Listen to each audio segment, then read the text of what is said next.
¿La Virgen María tuvo más hijos? Para responder abordemos los siguientes conceptos teológicos y bíblicos. Éxodo capítulo 13 versículo 2 dice: Conságrame todo primogénito, cualquiera que abre la matriz entre los hijos de Israel, así de los hombres como de los animales, mío es. Este versículo se refiere a la dedicación de los primogénitos a Dios bajo la ley mosaica. En la cultura hebrea el término primogénito no implicaba necesariamente que hubiera otros hijos después de él, sino que hacía referencia al primer nacido, independientemente si había más hijos o no.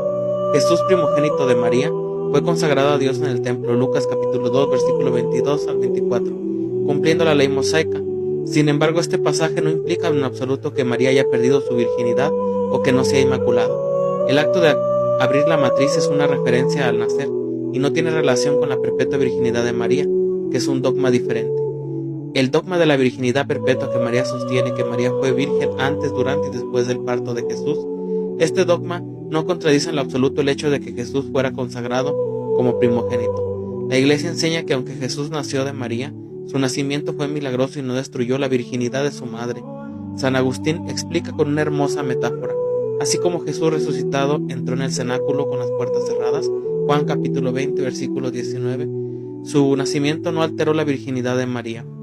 La Inmaculada Concepción, que es el dogma que sostiene que María fue concebida sin pecado original, no se refiere a su virginidad, sino a su estado libre de pecado desde el primer momento de su concepción.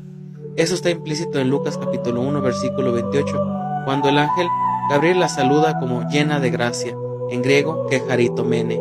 Esta palabra indica que María fue santificada por Dios en plenitud, incluso desde su concepción.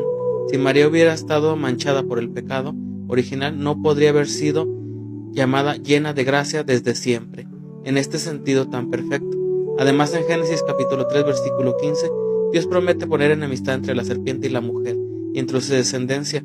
Esta mujer es tradicionalmente interpretada como María, quien por ser libre de pecado tiene una enemistad total con Satanás, la cual cumple con su inmaculada concepción. El concepto de romper matriz no implica en ningún lugar de la Biblia que la virginidad sea rota. De hecho, la Biblia no se enfoca en este tipo de filosofía para discutir la virginidad. Isaías capítulo 7 versículo 14 profetiza que una virgen concebiría y daría luz al Mesías. Los cristianos primitivos interpretaron este pasaje como una referencia directa a María y el nacimiento virginal de Cristo. La perpetua virginidad de María no se contradice con el hecho de que Jesús abrió la matriz, en el sentido que la Escritura lo usa, es decir, como su primer nacimiento. En conclusión, el argumento basado en Éxodo capítulo 13 versículo 2 no tiene validez teológica para negar la Inmaculada Concepción y la virginidad perpetua de María. Jesús como primogénito fue consagrado a Dios, la ley, según la ley mosaica, y su nacimiento no alteró la virginidad de María. La Inmaculada Concepción está profundamente fundamentada en las Escrituras, especialmente en Lucas capítulo 1 versículo 28 y Génesis capítulo 3 versículo 15, y es un dogma cristiano esencial que afirma la pureza única de María desde su concepción.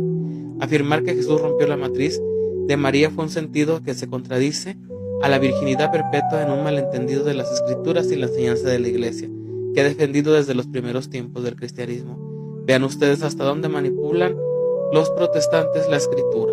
Aseguran que también en Mateo capítulo 1 versículo 25 San José tuvo relaciones sexuales con María, porque la palabra usada en griego, ginosco, que se traduce en español como conoció, significa, según ellos, tener relaciones sexuales. Para fomentar su mentira, la comparan con la palabra que charitomene, de Mateo versículo 1, versículo 25, con ginosco, que son dos palabras totalmente diferentes. Después hace una diferenciación con la palabra epiconeskei, que se encuentra en Mateo versículo 11, capítulo 27, y que significa familiarizarse a fondo con conocer a fondo. No es difícil distinguir entre dos palabras diferentes. De sus prejuicios no les dejan distinguir entre ginosco y que charitomene. La belleza del griego es el autor puede usar variaciones específicas para transmitir el mensaje. Tal es el caso de la palabra que charitomene, que solo se usa una vez en la Biblia. De este modo, la palabra usada en griego por versículo 1, capítulo 25, solo aparece 3 veces la palabra usada llamada que ginosco. Según los protestantes antibíblicos, la palabra ginosco usada en Mateo capítulo 1, versículo 25 significa tener relaciones sexuales, al igual que charitomene. Toma en cuenta su premisa, pregunta cómo se traduciría. Marcos capítulo 15 versículo 10 y Lucas capítulo 7 versículo 39. Juan capítulo 2 versículo 25, que son otros 3 versículos donde